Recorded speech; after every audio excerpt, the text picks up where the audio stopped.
โดยที่จังหวัดสุรินทร์ก็มีการจัดงานมหกรรมสินค้าเด่นของดีเมืองสุรินทร์ในการเชื่อมโยงเศรษฐกิจชายแดนกว่า200คูหาครับในการมุ่งที่จะกระตุ้นเศรษฐกิจการค้าการลงทุนและยกระดับสินค้าท้องถิ่นสู่ระดับสากลครับ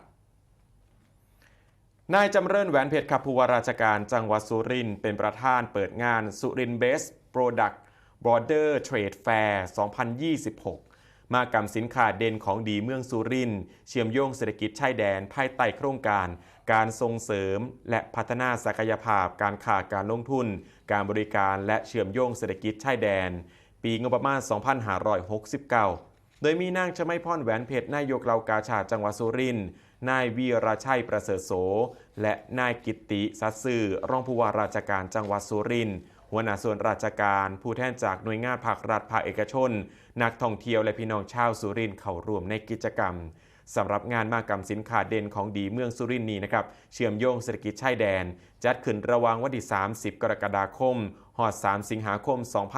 2569 จัดขึ้นที่บริเวณลานจอดรถศูนย์การค้าโรบินสันไลฟ์สไตล์สุรินทร์มีวัตถุประสงค์มุ่งสร้างความสัมพันธ์สร้างโอกาสให้ผู้ประกอบการนักลงทุนภาคเอกชนตลอดจนหน่วยงานภาครัฐได้พัฒนาความร่วมมือทางการค้าการลงทุนระหว่างกันขยายโอกาสในการแข่งขันทางการค้าสินค้าเด่นของดีเมืองสุรินทร์ให้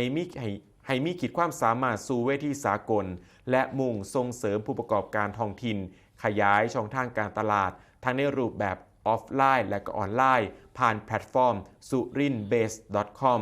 ตลอดจนยกระดับคุณภาพสินค้าเด่นของจังหวัดสุรินทร์ให้มีขีดความสามารถในการแข่งขันสูงขึ้นอย่างยั่งยืน